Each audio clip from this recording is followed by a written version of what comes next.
My Darling Clementine was not just another John Ford Western. It was a battlefield of creative visions, a production marred by alcoholism, studio interference, and historical revisionism that would forever change how we see the American West. What audiences saw on screen was a romanticized vision of the American frontier. What they did not see was a director drinking himself into oblivion, actors at each other's throats, and a studio so desperate for profits that they butchered Ford's original vision. The iconic gunfight at the OK Corral. That was filmed multiple times with different endings. The tender romance between Wyatt and Clementine, almost completely cut from the theatrical release.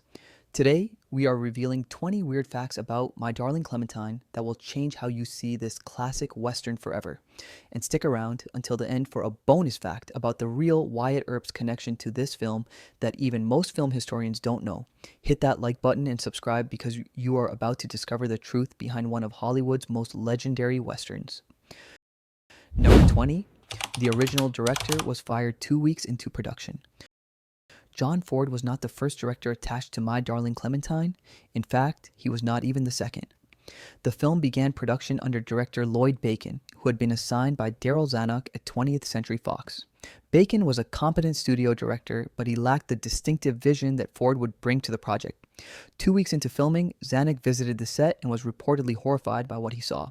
The dailies lacked the poetry and grandeur that Zanuck envisioned for this prestige Western. Without hesitation, Zanuck fired Bacon and brought in John Ford, who had just returned from serving as a commander in the United States Navy's Field Photographic Branch during World War II. Ford arrived to find a production in chaos. Sets had been built, scenes had been partially shot, and the cast was already in character. But Ford was not interested in building on Bacon's foundation. Instead, he ordered everything torn down and rebuilt according to his vision. The production shut down for 2 weeks while Ford essentially started from scratch, much to the frustration of studio executives watching the budget balloon. Number 19. Ford was drunk through most of the filming. John Ford's alcoholism was no secret in Hollywood, but during the production of My Darling Clementine, it reached new heights. Ford was drinking heavily throughout the shoot, often arriving on set already intoxicated and continuing to drink throughout the day. According to crew members, Ford would keep a bottle of whiskey in his director's chair, taking swigs between takes. The drinking affected his behavior in unpredictable ways. Some days, he would be charming and focused, delivering brilliant direction despite his inebriation. While other days, he would become belligerent, screaming at actors and crew members for minor infractions. Henry Fonda, who had worked with Ford before, knew how to navigate the director's moods, but other cast members were often left bewildered and intimidated. What is remarkable is that despite his drinking, Ford managed to create some of the most visually stunning sequences of his career. The famous scene where Wyatt Earp first sees Clementine at the dance, filmed with the camera positioned behind Fonda as he watches her through a window, was reportedly conceived and executed during one of Ford's more lucid moments. It is a testament to Ford's talent that he could produce such artistry while battling his demons. Number 18. Henry Fonda and John Ford nearly came to blows. Henry Fonda and John Ford had one of the most complicated relationships in Hollywood history. They had worked together on several films, including The Grapes of Wrath and Young Mr. Lincoln, and Fonda considered Ford a mentor, but their relationship was fraught with tension, and during the making of My Darling Clementine, it nearly erupted into physical violence. The conflict began when Ford, in a drunken rage, publicly humiliated Fonda on set. According to witnesses, Ford screamed at Fonda for his performance, calling him a phony and a fraud in front of the entire cast and crew.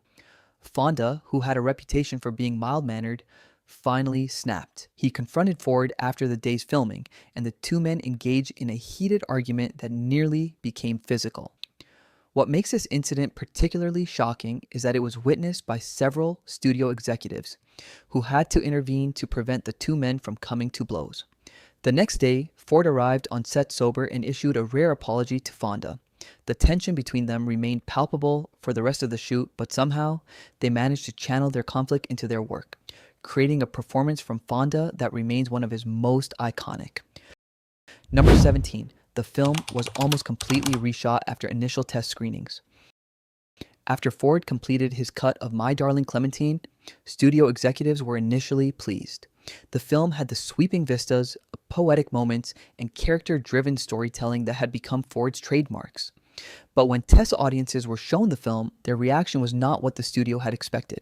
Audiences found the film too slow, too introspective, and lacking in action. They were particularly critical of the film's pacing, with many complaining that nothing happens for long stretches. The studio panicked, fearing that their expensive Western would be a box office disappointment. In response, Zanuck ordered extensive reshoots, adding more action sequences and tightening the pacing. Ford was initially resistant, arguing that these changes would compromise his artistic vision, but Zanuck was insistent and Ford eventually relented, agreeing to film additional scenes. The reshoots took place over 3 weeks, with Ford reportedly sulking through most of them. The most significant addition was the extended gunfight at the OK Corral, which was expanded from Ford's original version to include more shooting and more dramatic moments. The studio also insisted on adding a more romantic subplot between Wyatt and Clementine, despite Ford's belief that their relationship should remain more subtle and understated. Number 16. Victor Mature hated working with John Ford. Victor Mature, who played Doc Holliday, had a miserable experience working with John Ford.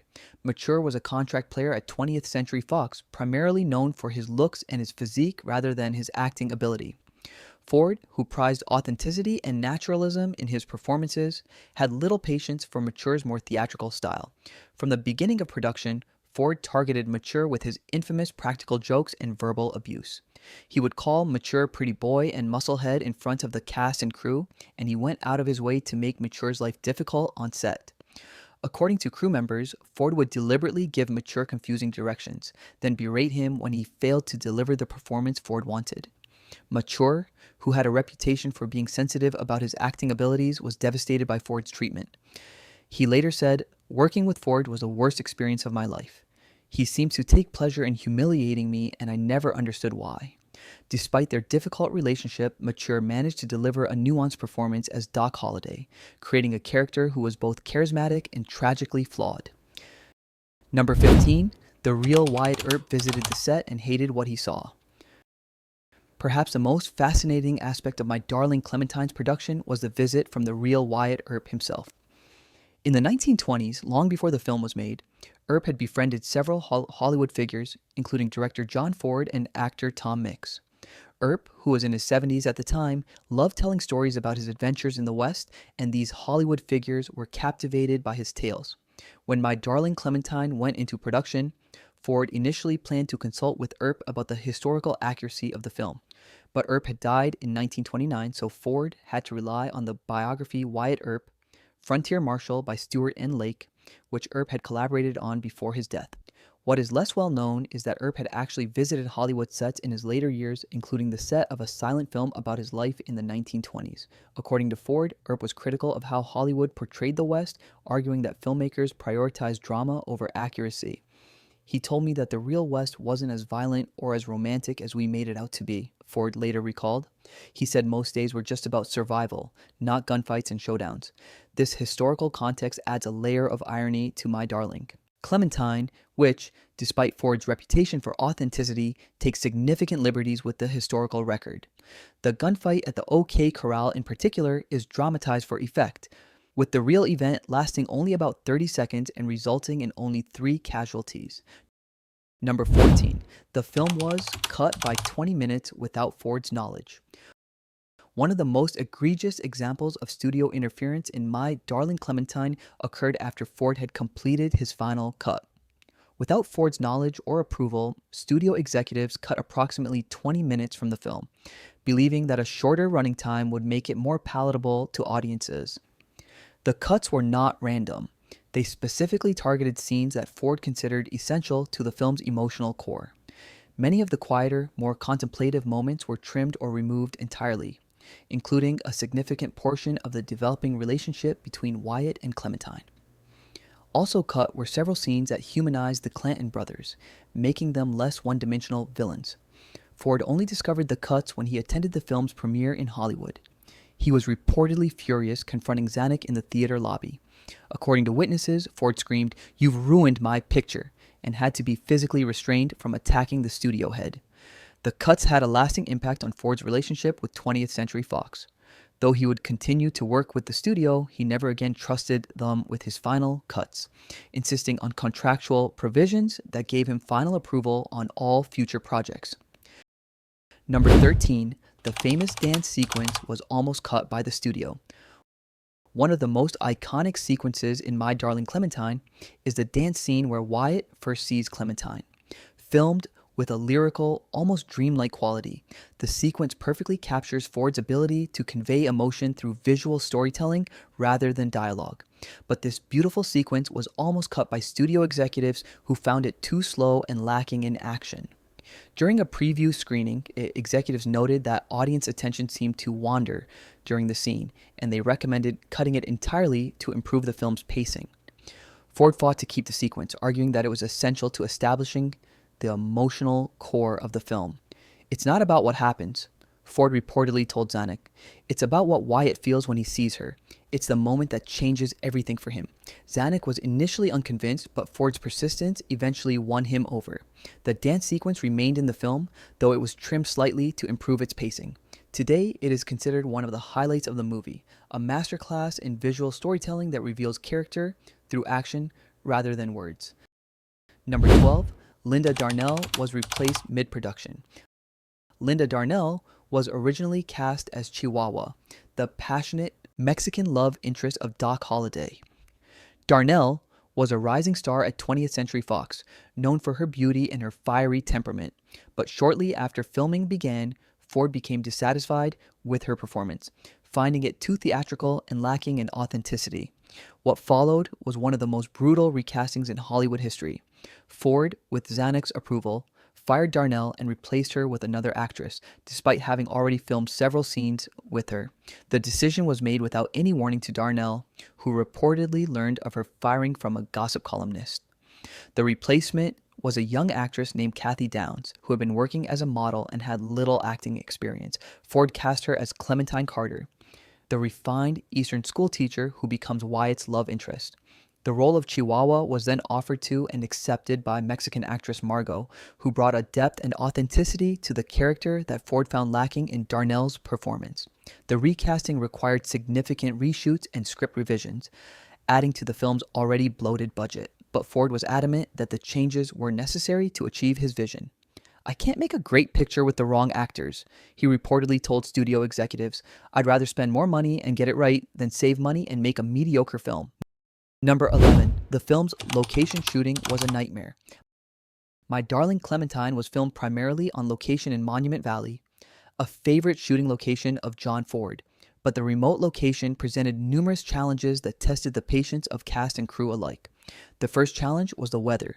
Monument Valley is known for its extreme temperatures, and the production had to contend with scorching heat during the day and freezing cold at night. The cast, dressed in heavy, Western costumes, suffered immensely, with several actors reportedly experiencing heat exhaustion and dehydration. The second challenge was the isolation. The production was miles from civilization, with no running water, electricity, or communication with the outside world. Supplies had to be trucked in daily, and any medical emergencies required a helicopter evacuation. The third challenge was Ford himself. The director insisted on authenticity, forcing cast and crew to live in rough conditions that mirrored those of the Old West. He prohibited modern conveniences on set, including air-conditioned trailers and portable toilets, arguing that such luxuries would compromise the authenticity of the performances. The location shooting took its toll on everyone involved. Henry Fonda, who was accustomed to more comfortable working conditions, reportedly complained to studio executives about Ford's methods. But Ford was unapologetic, arguing that hardship was essential to creating authentic performances. "If they're too comfortable, they'll forget they're supposed to be pioneers," he told a crew member. A little suffering is good for the soul. Number 10, the film's historical inaccuracies were deliberate. My Darling Clementine is filled with historical inaccuracies, from the portrayal of the gunfight at the OK Corral to the depiction of the relationships between the characters. But these inaccuracies were not mistakes, they were deliberate choices made by Ford and the screenwriters to create a more compelling narrative. Perhaps the most significant inaccuracy is the portrayal of the gunfight at the OK Corral. In reality, the event was a brief, chaotic shootout that lasted only about 30 seconds and resulted in 3 deaths. But in the film, Ford transforms it into an epic showdown that stretches for several minutes and involves multiple casualties. This dramatization was a conscious choice, designed to create a more cinematic climax. Another significant inaccuracy is the relationship between Wyatt Earp and Doc Holliday. In reality, the two men had a complicated relationship that was often strained by their different personalities and lifestyles. But in the film, Ford portrays them as close friends, bonded by a shared code of honor. This fictionalization serves to create a more conventional narrative structure with clearly defined heroes and villains. Perhaps the most surprising inaccuracy is the character of Clementine Carter herself. In reality, there was no school teacher named Clementine who captured Wyatt Earp's heart. The character was entirely invented for the film, serving as a symbol of the civilization that Wyatt is fighting to protect. These historical liberties have drawn criticism from some historians who argue that they perpetuate myths about the American West. But Ford was unapologetic about his approach, arguing that emotional truth was more important than historical accuracy. "I'm not making a documentary," he reportedly told a critic. "I'm making a myth. Go ahead and like and subscribe because the most shocking revelations about My Darling Clementine are yet to come. We are just getting to the really controversial stuff, including a fact about the film's most famous scene that will change how you watch it forever." Number 9. The film was plagued by script problems. My Darling Clementine went through numerous screenwriters during its development, resulting in a script that was a patchwork of different voices and visions. The initial screenplay was written by Samuel G. Engel and Winston Miller, based on the biography Wyatt Earp, Frontier Marshal by Stuart N. Lake.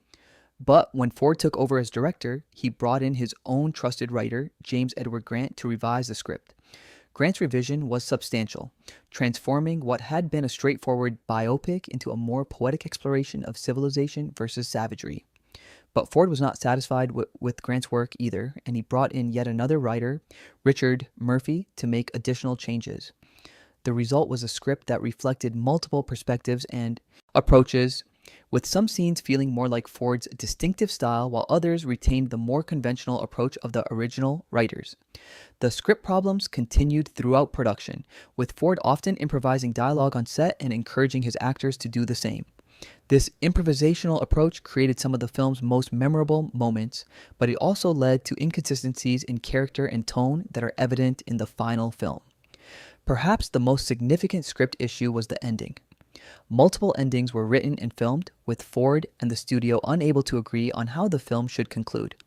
The version that appears in the theatrical release was reportedly a compromise between Ford's more ambiguous vision and the studio's desire for a more definitive resolution. Number 8. The film's reception was divided along critical lines. When My Darling Clementine was released in 1946, it received a mixed reception from critics who were divided along generational and ideological lines.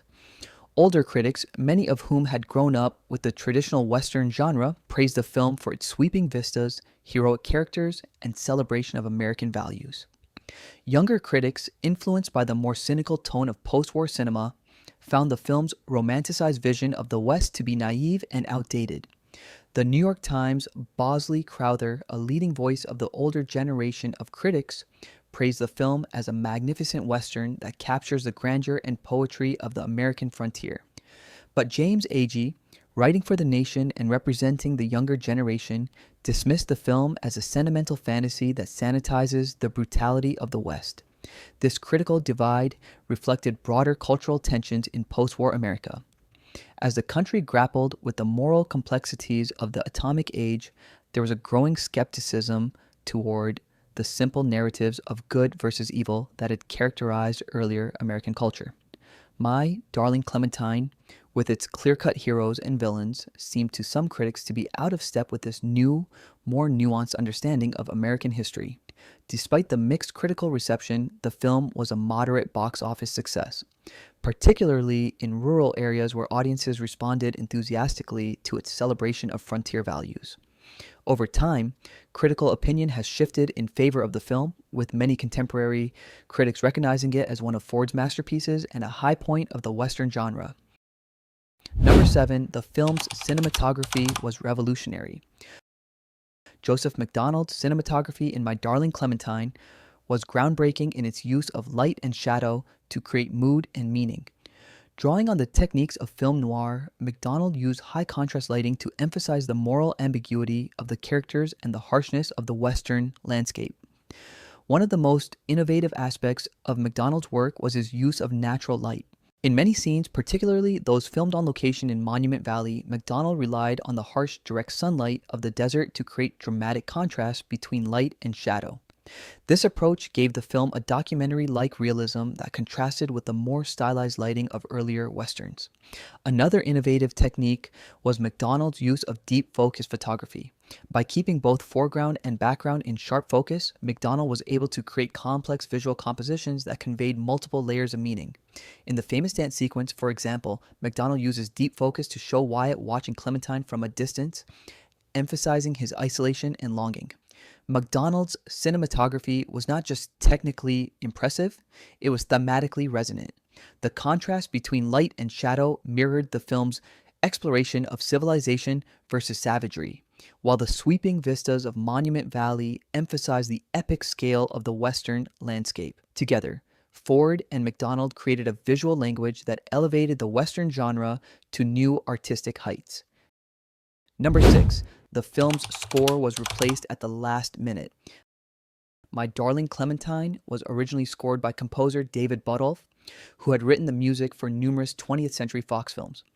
Buttolph's score was traditional in style, emphasizing the heroic aspects of the story with sweeping orchestral themes. But when preview audiences responded negatively to the film, studio executives decided to replace the score in an attempt to improve the film's reception. The task of rewriting the score fell to Cyril J. Mockridge, a composer known for his ability to work quickly under pressure.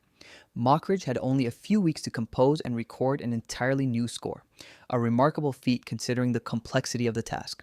Mockridge's approach was markedly different from Buttolph's, where Buttolph had emphasized the epic aspects of the story.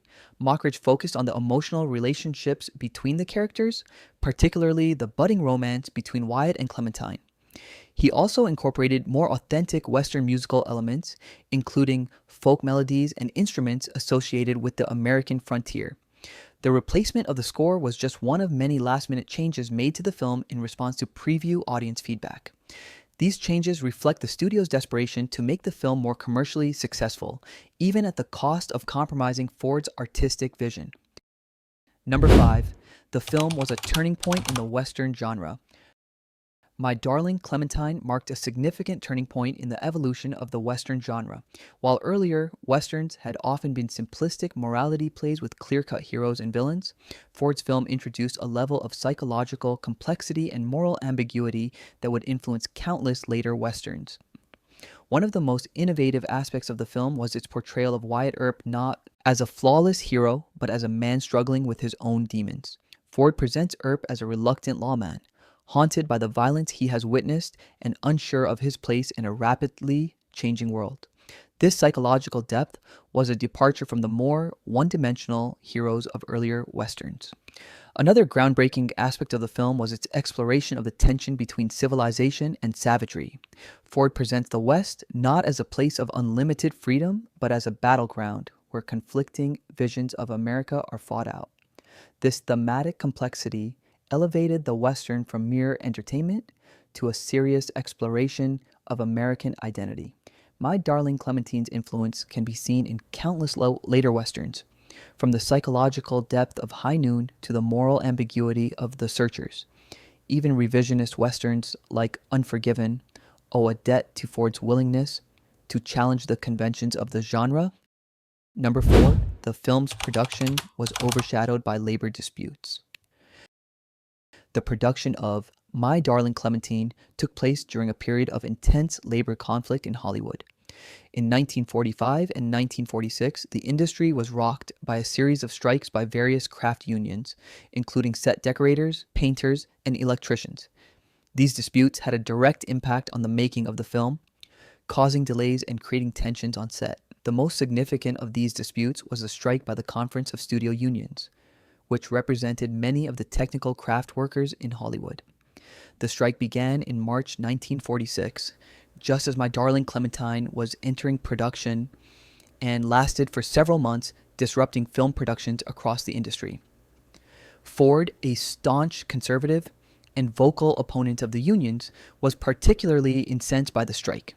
He viewed the union activity as a threat to the studio system that had made him successful, and he refused to negotiate with union representatives. This hardline stance created tensions on set, with many crew members feeling caught between their loyalty to Ford and their support for the unions. The labor disputes were just one of many challenges facing the production, which also included budget overruns, casting changes, and creative differences between Ford and the studio. But the strikes added an extra layer of stress to an already difficult production, contributing to the chaotic atmosphere that characterized the making of the film. Number 3. The film's most famous scene was improvised. Perhaps the most iconic scene in My Darling Clementine is the moment where Wyatt Earp, leaning against a porch post, balances himself on one leg while contemplating his next move. This simple, poetic gesture perfectly captures Ford's ability to convey character through action rather than dialogue, and it has become one of the most enduring images in Western cinema. What is remarkable about this scene is that it was entirely improvised by Henry Fonda. According to Fonda, the script simply called for Wyatt to lean against the post while thinking. But during filming, Fonda decided to add the balancing act, inspired by a story he had heard about the real Wyatt Earp's habit of practicing balance to improve his gunmanship. Ford was initially skeptical of the improvisation, fearing that it might come across as theatrical or contrived, but when he saw the dailies, he was impressed by how effectively the gesture conveyed Wyatt's character, his discipline, his focus, and his almost zen-like approach to life on the frontier. The scene perfectly illustrates Ford's collaborative approach with his actors, particularly those like Fonda with whom he had worked multiple times. Ford trusted his actors' instincts and was willing to incorporate their ideas into his films, even when those ideas deviated from the script. This collaborative spirit was one of the reasons why Ford was able to elicit such naturalistic performances from his actors, creating characters that felt authentic and fully realized. Number 2, the film had multiple versions with different endings. My Darling Clementine exists in multiple versions, each with different scenes and endings.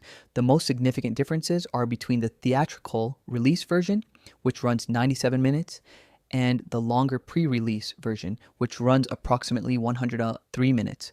But there are also other versions, including a European release version with additional scenes and a television version with different footage. The most controversial difference between the versions is the ending.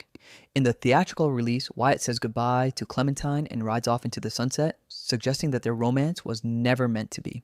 But in the pre-release version, there is an additional scene where Wyatt returns to Tombstone and reunites with Clementine, implying a more hopeful future for their relationship. These different endings reflect the creative tension between Ford and the studio. Ford preferred the more ambiguous ending of the theatrical release, which emphasized the themes of sacrifice and duty that were central to his vision. But the studio, concerned about commercial appeal, pushed for the more conventional, happy ending of the pre-release version. The existence of multiple versions has created confusion among film scholars and enthusiasts, with debates about which version represents Ford's true vision. Most critics agree that the theatrical release, despite its cuts and compromises, comes closest to what Ford intended. But the longer versions offer fascinating insights into the creative process behind the film, revealing the ways in which artistic vision and commercial concerns often collide in Hollywood. Number 1. The film was based on a questionable historical source. My Darling Clementine is based on Wyatt Earp, Frontier Marshal, a biography by Stewart and Lake that was published in 1931, 2 years after Earp's death. The book was immensely popular and established many of the myths about Earp that persist to this day. But what most viewers of the film don't realize is that Lake's biography is highly unreliable, filled with exaggerations, fabrications, and outright lies. Lake first met Earp in 1928 when the former lawman was in his 80s and eager to shape his legacy. Earp provided Lake with stories and anecdotes about his life in the West, which Lake then embellished and dramatized for the book. Earp himself reviewed the manuscript before publication, but by this time his memory was failing, and he was unable to distinguish between fact and fiction. The result was a biography that presented Earp as a heroic figure, a symbol of law and order in a lawless land. But many of the book's most dramatic episodes, including the detailed account of the gunfight at the OK Corral, are either exaggerated or entirely fabricated. The real Earp was a far more complex and morally ambiguous figure than the one presented in Lake's biography. Ford was aware of the historical inaccuracies in Lake's book, but chose to use it as the basis for his film anyway. He was less interested in historical accuracy than in creating a mythic vision of the American West, using Earp as a symbol of the values he admired: courage, integrity, and a commitment to justice. Bonus fact, the real Wyatt Earp was a technical advisor on an earlier film version. Here's the most surprising fact about My Darling Clementine that even most film historians don't know. The real Wyatt Earp actually served as a technical advisor on an earlier film version of his life story. In 1923, Earp, then in his 70s, visited Hollywood and met with director John Ford, who was just beginning his career. Ford, fascinated by Earp's stories of the Old West, cast him as a technical advisor on a silent film called The Gunfighter, which starred Ford's friend Tom Mix. Earp's role was to ensure that the film's depiction of the West was accurate, from the costumes to the gunfighting techniques. He spent several weeks on set demonstrating how to draw a gun, how to ride a horse, and how to survive in the harsh conditions of the frontier. According to Ford, Earp was a stickler for accuracy, often correcting the actors when they got details wrong. He'd watch everything we did, Ford later recalled. If someone drew their gun the wrong way, he'd stop them and show them how it was really done. He was a real character, tough as nails but with a twinkle in his eye. The Gunfighter was never released, and the footage has since been lost. But Earp's collaboration with Ford had a lasting impact on the director's approach to westerns.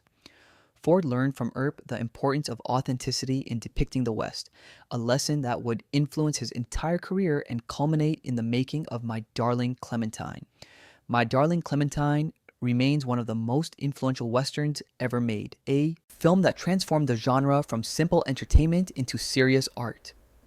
But behind its poetic vision of the American West lies a story of chaos, conflict, and compromise, a story that reveals the messy reality of filmmaking in Hollywood's golden age. The film's production was plagued by alcoholism, studio interference, and creative disagreements. Its historical accuracy was questionable.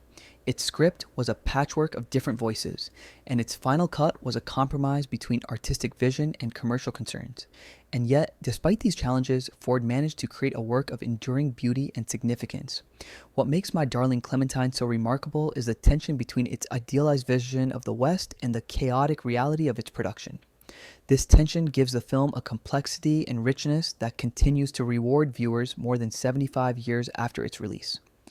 As we have seen in these 20 facts, the gap between what audiences see on screen and the reality of production can be vast. But it is in this gap that the true magic of cinema happens, the transformation of chaos into art, of conflict into creativity, of reality into myth.